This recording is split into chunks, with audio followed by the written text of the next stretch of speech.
You are watching Educational Broadcasting Channel.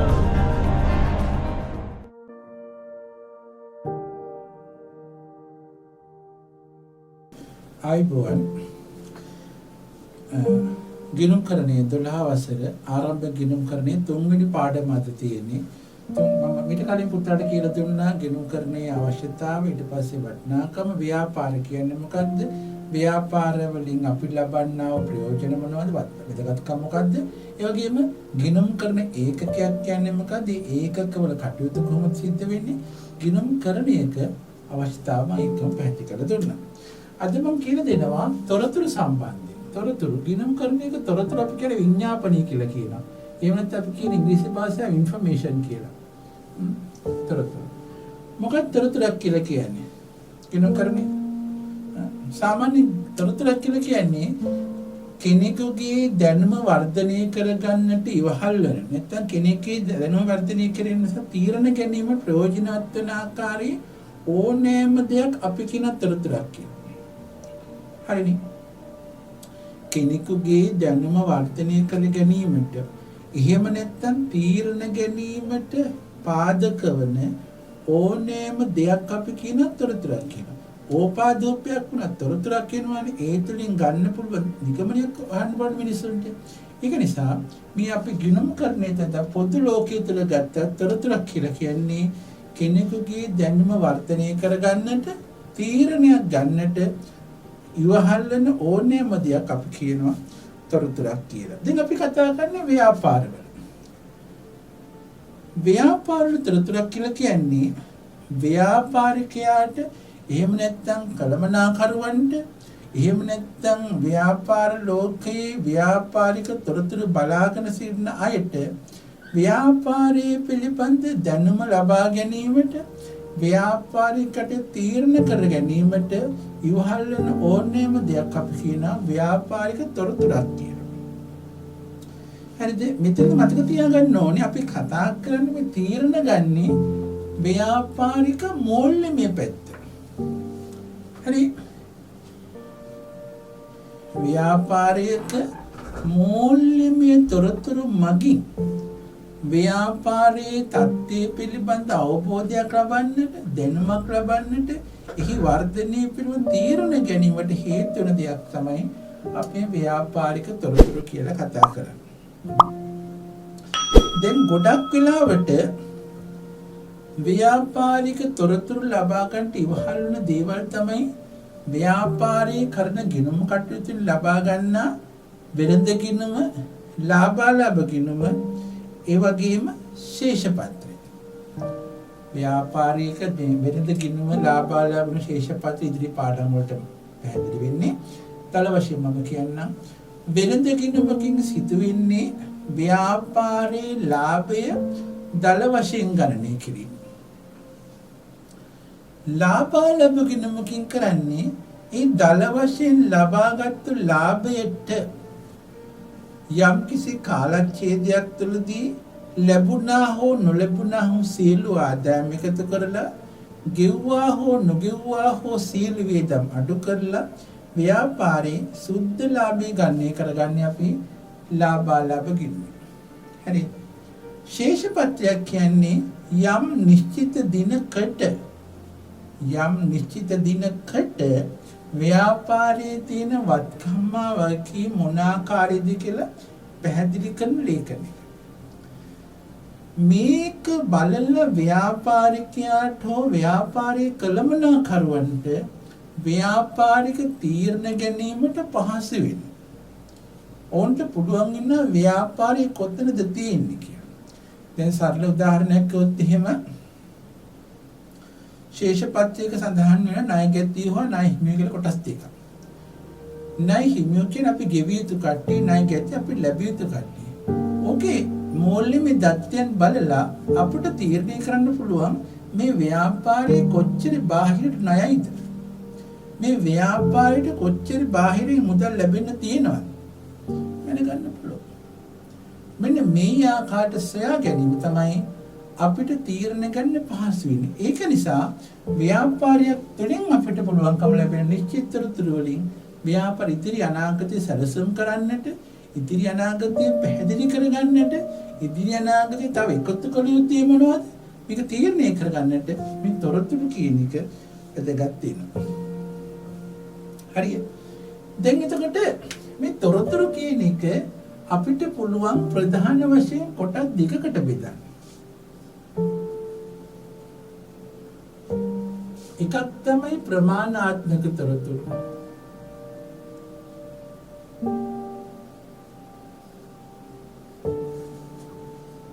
අනික තමයි ප්‍රමාණාත්මක නොවන තොරතුරු.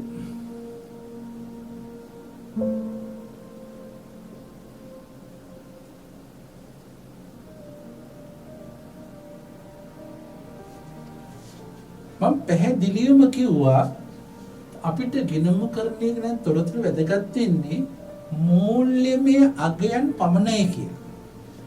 එහෙමනම් අපිට මේ ප්‍රමාණාත්මක තොරතුරු කියලා කියන්නේ මොනවද? අපිට ප්‍රමාණයක් කියන්න පුළුවන් දේවල්. ප්‍රමාණය අගය කරලා කියන්න පුළුවන් දේවල්. ගණන් කරලා මුදලින් මනින්න පුළුවන් දේවල්. ප්‍රාග්ධනය ලක්ෂ 20යි. දීබඩ වටනාකම් ලක්ෂ 5යි. අපිට මුදලින් අගය කරන්න පුළුවන්. ප්‍රමාණාත්මක නොවන කියන්නේ අපිට එහෙම ප්‍රමාණයක් කියන්න බැරි දේවල්. ප්‍රමාණයක් කියන්න බෑ. ඒකී ව්‍යාපාරය තුළින් ව්‍යාපාරවලට දායක වන වටිනාකම් එපමණයි. ඒකී ව්‍යාපාරයේ මූල්‍යාංශය අක්‍රියයි. ඒකී ව්‍යාපාරයේ සහායක ගබඩාකරු අවංකයි. ඔන්න ව්‍යාපාරයට රැඳෙනවා. නමුත් ඒකට ප්‍රමාණයක් කියන මේ වචන එකක්වත් අපිට අගේ මුදලින් මනින්න බෑනේ. ඒක අපිට ගිණුම් කරන තොරතුරට ගන්න බෑ. හරිද? මුරකරුවන් ඉතාමත් විනීතයි, ඉතාමත් අවංකයි. ඔවුන් අපිට සහාය දක්වන. ඉතින් ඒ වගේ දේවල් අපිට අගය කරන්න බැරි දේවල් ගිණුම් කරන ලෝකෙට අපි එකතු කරගන්නේ නැහැ. තොරතුරු තමයි. ඒක තොරතුරක් තමයි. ඒ තොරතුරු කිසිවක් අපි මේ ව්‍යාපාර ලෝකයට මුදලින් අගය කරන්න බැරි නිසා අපි මෙන්න මේ පිළිබඳව මූල්‍යමය தත්ත්වයන් වශයෙන් කතා කරන්නේ නැහැ. ඊට අපි කතා කරන්නේ මෙන්න ප්‍රමාණාත්මකව ගන්න පුළුවන් දේවල් සම්බන්ධයෙන්. මම කිව්වේ ප්‍රාග්ධනයේ මෙහෙමයි. ඊටකඩම ලට්ටාකම් මෙහෙමයි. බැංකුවේ සතු මුදල් ප්‍රමාණය මෙහෙමයි. ප්‍රමාණයක් කියන්න පුළුවන්. ඒක නිසා අපි අගය කරන්නේ මෙන්න ප්‍රමාණාත්මක ගත්තත් ඒකෙත් බෙදෙනවා කොටස් දෙකක්.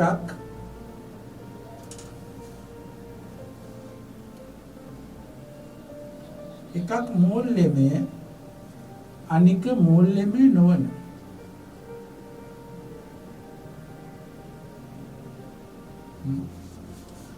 මූල්‍යමය කියන්නේ මුදලින් අගය කරන්න පුළුවන් දේවල්.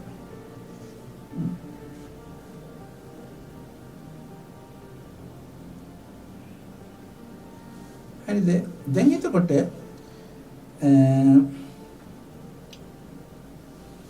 මූල්‍යමය කියලා කියන්නේ මුදල් අගය කරන්න පුළුවන් දේවල්.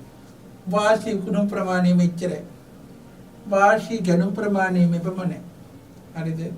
එතකොට ව්‍යාපාරට යොදවා ඇති ප්‍රාර්ථනා මේක මුදලින් අගය කරන්න පුළුවන්.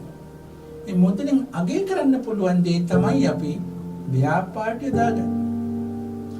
මූල්‍යමය නොවන කියන්නේ මුදලින් අගය කරන්නේ නැති වුණාට ප්‍රමාණයක් තියෙනවා. සේවකයෝ 250යි. රත්වාහන 10යි. මේවා අපිට තොරතුරු වශයෙන් වැදගත් වෙනවා. හරි. සේවකයෝ 250ක් කියලා කිව්වහම සේවකයෝ 250 අපිට ව්‍යාපාරයේ පොත්තරට සටහන් නොවනට සේවකයන් 250ක් වෙනුවෙන් කරන දේවල් ගෙවන වැටුප් අතිකාර ඒව අපිට මූල්‍යමය තොරතුරට එනවා.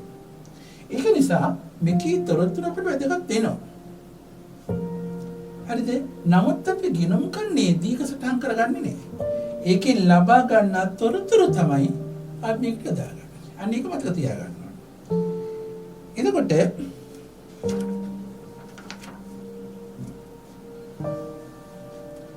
මෙන්න මේ මූල්‍යමය තොරතුරු අපි කොටස් කීපයකට බෙදනවා. හරිද? මේ තුල එනවා අපිට ගිණුම් කරන තොරතුරු. මූල්‍යමය එකෙන් තමයි අපිට ගිණුම් කරන තොරතුරු එන්නේ. මෙන්න මේ ගිණුම් කරන තොරතුරු අපිට එනවා කොටස් කීපයක්. එකක් තමයි අපි කියනවා මූල්‍ය ගිණුම්කරණය. අනික තමයි පිරිවැය ගිණුම්කරණය. අනික තමයි අපි කියන්නේ කළමනාකරණ ගිණුම්කරණය. හරිද? දැන් හොඳට බලන්නකෝ තොරතුරු බෙදෙනවා කොටස් දෙකකට ප්‍රමාණාත්මක හා ප්‍රමාණාත්මක නොවන කියලා. ප්‍රමාණාත්මක නොවන තොරතුරු ව්‍යාපාරික ගිණුම් කරන තොරතුරට අදාළ කරගත යුතු නැහැ. තොරතුරු ලබා ගන්න පුළුවන් එක හරියි. ප්‍රමාණාත්මක තොරතුරු මූල්‍යමය අගේ දත්තයන් ගන්න පුළුවන් කොටස් දෙකයි. මූල්‍යමය සහ මූල්‍යමය නොවන කියලා. මූල්‍යමය නොවන කියන්නේ මුදලින් අගේ කරන්නේ නැති තොරතුරු. ඒ තොරතුරු වැදගත් වෙනවා. මූල්‍යමයකින් අපිට ගිණුම්කරණය කොටස් තුනයි. මූල්‍ය ගිණුම්කරණය, පිරිවැය ගිණුම්කරණය සහ කළමනාකරණ ගිණුම්කරණය කියලා. මෙන්න මේකේ තොරතුරු අපිට ව්‍යාපාර ලෝකයේ තුල අපේ ව්‍යාපාරික පද්ධතිය වැදගත් වෙනවා. මේ ලබා ගන්නා තොරතුරු තමයි මෙදා කිව්වේ පුද්ගල ගිණුම්කරණයේ සිට ජාතිය ගිණුම්කරණය දක්වා යනවා කියලා. හරි.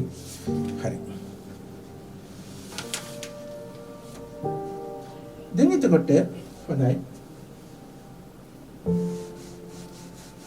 දැන් මේ අපි කතා කරමු ගිණුම් කරන තොරතුරු ගත්තොත් එහෙම. මේ තොරතුරු මත අපිට වැදගත් වෙන්නේ ගිණුම් කරන තොරතුරු මේ ගිණුම් කරන විඥාපනය ගිණුම් කරන තොරතුරු වල අපි කිව්වා මූල්‍ය, පිරිවැය සහ කළමනාකරණ කොටස් තුනක්. මූල්‍ය ගිණුම් කරන්නේ ගමුකෝ.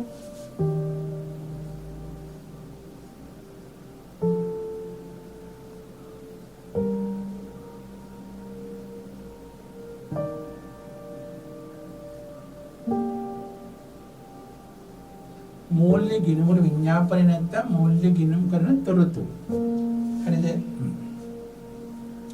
එතකොට මෙන්න මේකේ අපිට මේ මූල්‍ය ගිණුම් කරන තොරතුරු තුලින් අපිට පුළුවන්කම ලැබෙනවා ව්‍යාපාරය තුළ වාර්ෂිකව සිදුවන තත්ත්වය මොකක්ද? මම කියන්නේ කිව්වේ ව්‍යාපාරයේ වාර්ෂික පිළිලේ කරන වෙළඳකින්ම ලාභාලාභ ගිණුම් ශේෂපත්‍ය. මේ තුලින් අපිට පුළුවන්කම ලැබෙන ව්‍යාපාරයේ මූල්‍ය ගිණුම් කරන தත්ත්වයන් කොහොමද? වෙළඳ කිරීමෙන් අපි හොයාගන්නේ දල්ලාභය.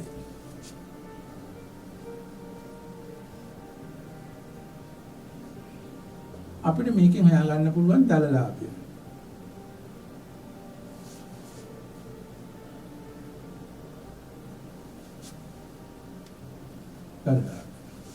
ඊට පස්සේ අපි ලාභාලාභ කිරීමෙන් හොයාගන්නවා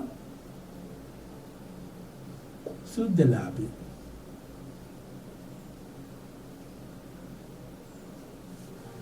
ශේෂපක්ෂෙන් අපි හොයාගන්නවා වත්කම්මා වගකීම් පිළිබඳව.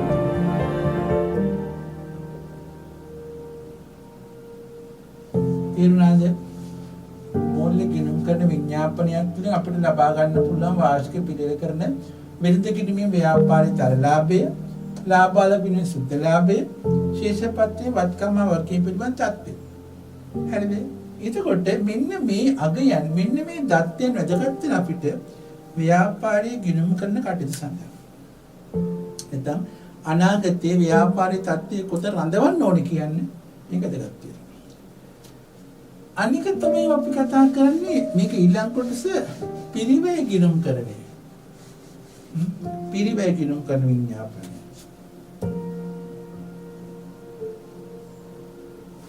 පිරිවැය කියන්නේ මිලනේ. පිරිවැය කියලා කියන්නේ ව්‍යාපාරික නිෂ්පාදන ආයතනික සිදුවන පිරිවැය තත්ත්වය කොහොමද කියන එක. පිරිවැය කියලා කියන්නේ නිෂ්පාදිත ආයතන ලබා ගන්නා මිල. දත්තවල මිල ඒකත් මිල කියන එක. එතකොට අපි හිතමු නිෂ්පාදන ආයතනයක යම් නිෂ්පාදනයක් කරන්නට ගිය වියදම අපි හිතමු නිෂ්පාදන භාණ්ඩයකට අපේ අවසාන මිල රුපියල් 100 නම් ලාභයක් සහිතව 125ට විකුණනවා නම් අපි කතා කරන 125 ගැන.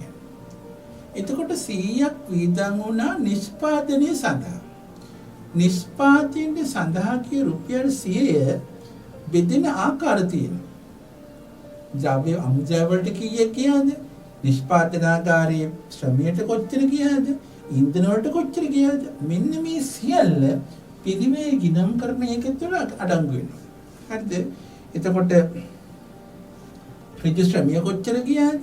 වක්‍ර ශ්‍රමය කොච්චර කියලාද? බැටුප් කොච්චර කියවද? මෙන්න මේක පිළිවෙල ආයතනයක් තුළ සිදුවන සියලු ගණන් අපි මිලදී ගන්නේ අපිට නිෂ්පාදිත භාණ්ඩය. නිෂ්පාදිත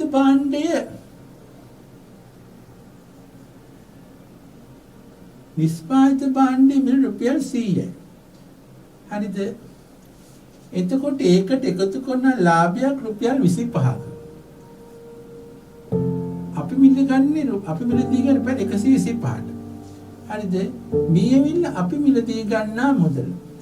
නිෂ්පාදිත භාණ්ඩයට නිෂ්පාදනය කරන සඳහා ගිය වියදම තුළ තියෙනවා නිෂ්පාදනාගාරය තුළ කොච්චර ඉදමක් දරුවද කිය. මෙන්න මේක තමයි අපි පිරිවෙන් කළමනාකරණය පිරිවෙන් ගිණුම් කරණය තුළ හොයාගන්නේ. හරිද? අනික තමයි කළමනාකරණ ගිණුම් කරණය.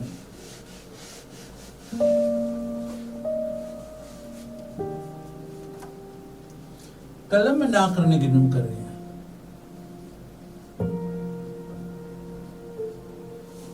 කළමනාකරණ ගිණුම් කරණය කියලා කියන්නේ ආයතනයේ කළමනාකරුවන්ට ව්‍යාපාරයේ පිළිබඳ තීරණ ගන්නට අවශ්‍ය පරිදි ලබා ගන්නා තොරතුරු. දැන් ගත්තොත් එහෙම දැන් අපි කියවනේ වෙළඳ ගිණුම ලාභාලාභ ගිණුම ශේෂපත්‍ය පිරිවෙන් ගිණුම මේ සියල්ලම ව්‍යාපාරය තුළ අඩංගුයි. මේ තොරතුරු සියල්ල සලකා බලලා ව්‍යාපාරයේ කළමනාකරන ආයතන කළමනාකරන අංශයට ව්‍යාපාරික තීරණ ගන්නට කොහොමද බලපාන්නේ කියලා. අපි දන්නවා ශේෂපත්‍යක් ගත්තොත් තියෙන ප්‍රාග්ධනීය මෙච්චරයි. සුද්ධ ලාභයේ මෙච්චරයි. ශේෂපත්‍යක තියෙනවානේ. පොඩි තියෙනවා ප්‍රාග්ධනීය ලක්ෂ 5යි. සුද්ධ ලාභයේ ලක්ෂ 2යි. මුසටහන් වෙනවානේ. එතකොට ඒගොල්ලෝ බලනවා යෙදූ ප්‍රාග්ධනීයට සුද්ධ ලාභයේ මෙච්චරයි. එහෙමනම් මේක වැඩි දියුණු කරන්නට පුළුවන්ද? හරිද? ඒකේ තියෙනවා ජංගම වත්කම් ජංගම වගකීම්. ජංගම වත්කම් වලට වගකීම් අනුපාත කොහොමද තියෙන්නේ?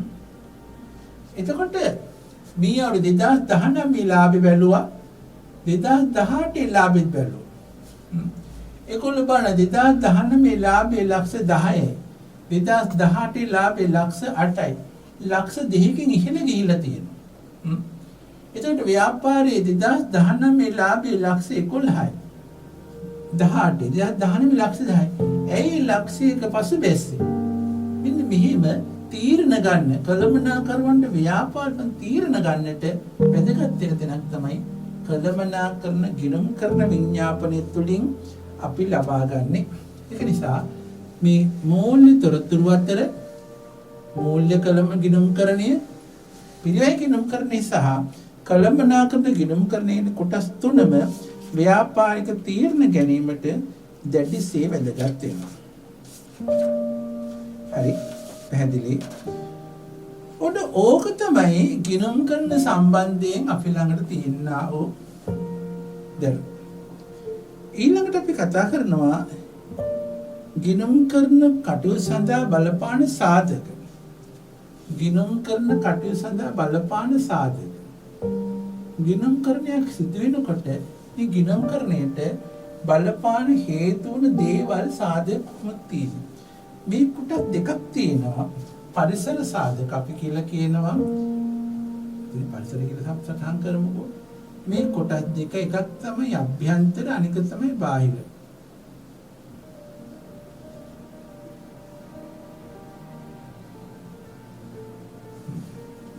අභ්‍යන්තර හා බාහිර. ව්‍යාපාර ආයතනයක තියෙන අභ්‍යන්තර පරිසරයක් කියලා කියන්නේ ඒකට ව්‍යාපාරයේ ඇතුළතින් පැන්නගෙන සාධක. ව්‍යාපාර ආයතනයක් ගත්තොත් එහෙම මේ ආයතනයේ ඇතුළතින් ගොඩනගෙන පරිසරය තමයි අභ්‍යන්තර පරිසරය කියලා කියන්නේ. මේ ඇතුළේ තියෙන ගත්තොත් එහෙම ඉන්නේ අයිතිකරුවෝ, කළමනාකරුවෝ, සේවකයෝනේ. එතකොට මේගොල්ලන්ගේ ක්‍රියාකාරකම්, දක්ෂකම්, ආකල්ප, කැපවීම ව්‍යාපාරයේ දියුණුවට බලපාන. හරි. ව්‍යාපාරයේ තුල තියෙන කළමනාකරුවන්ගේ සුළු සේවකයින්ගේ මේ හැමෝගෙම මේකද අභ්‍යන්තර සාධක, අභ්‍යන්තර පරිසරය ගොඩනගන කට්ටියගෙන්නේ ඔවුන් සතුව තියෙනා වූ දක්ෂතා, නිපුණතා, ආකල්ප, මතවාද මේ ඔක්කොම ව්‍යාපාරයක දියුණුවට, ඉදිරි ගමනට බලපානවා. එක්සප් කියනවා අභ්‍යන්තර පරිසර සාධක බොහෝ වෙලට ව්‍යාපාරයට දියුණුවක් ලබා ගන්න පුළුවන්. එතකොට ඒ තුළ තියෙන ඔවුන් තුළ දැක්මක් තියෙනවා. ඕනම ව්‍යාපාරයක් ගත්තොත් දැක්මක් තියෙන ඊට පස්සේ මෙහෙවරක් කරන්න ඕන. එතකොට මේකට යොදා ගන්න ක්‍රම ශිල්ප තියෙනවා. තාක්ෂණය කොහොමද? මේ සියල්ල වැදගත් වෙනවා අපිට ව්‍යාපාරයේ ගොඩනැගෙන දියුණුව සඳහා. අනික තමයි ව්‍යාපාරය තුළ තියෙන බාහිර පරිසර සාධක. බාහිර පරිසර සාධක කියලා කියනකොට අපිට ගොඩක් දේවල් තියෙන අභ්‍යන්තර පරිසරයේ රැඳෙන ප්‍රමාණය අඩුයි, සීමිතයි.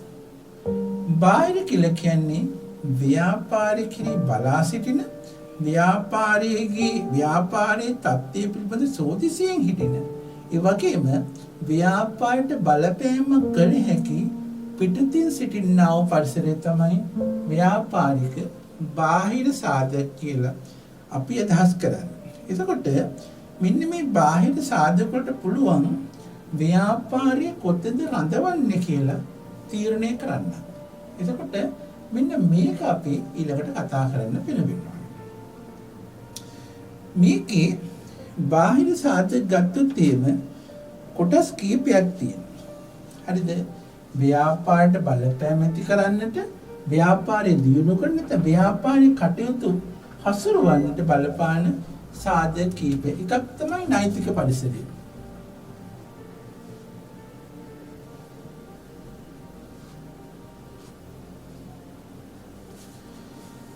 අනික තමයි ශිල්පීය වෘත්තීය පරිසරය.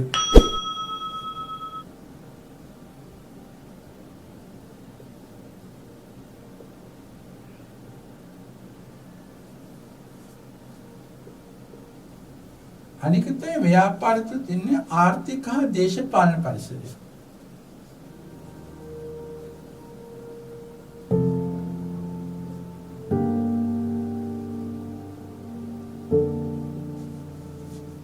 අනික තමයි ව්‍යාපාරික තාක්ෂණික පරිසරය.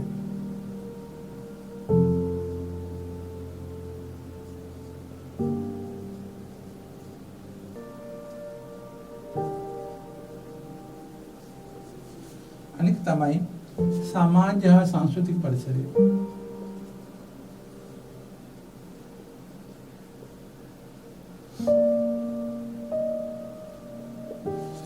ව්‍යාපාරයට ගොඩනගන්නට, ව්‍යාපාර රඳවන්නට, ව්‍යාපාර ලෝකයේ නිශ්චිත කරන්නට බලපාන සාධක පරිසර 4-5ක් තියෙනවා. නෛතික පරිසරය, ශිල්පීය වෘත්තීය පරිසරය, ආර්ථික දේශපාලන පරිසරය, තාක්ෂණික පරිසරය සහ සමාජ සංස්කෘතික පරිසරය කියලා. අභ්‍යන්තර පරිසරය හා සාපේක්ෂව, අභ්‍යන්තර පරිසරය හා සමානව මේ බාහිර පාර්ශවයන් සියල්ලම ව්‍යාපාර ලෝකේ රඳවා තබන්නට, ව්‍යාපාර ලෝකේ උසවා තබන්නට බලපාන. පැහැදිලි? එහෙමනම් මන්දුල පුතාලට අනිත් දවසේ මේ පරිසරවල තත්ත්වය මොකක්ද කියලා පැහැදිලි කරලා දෙන්න. හරි? එහෙනම් ආයි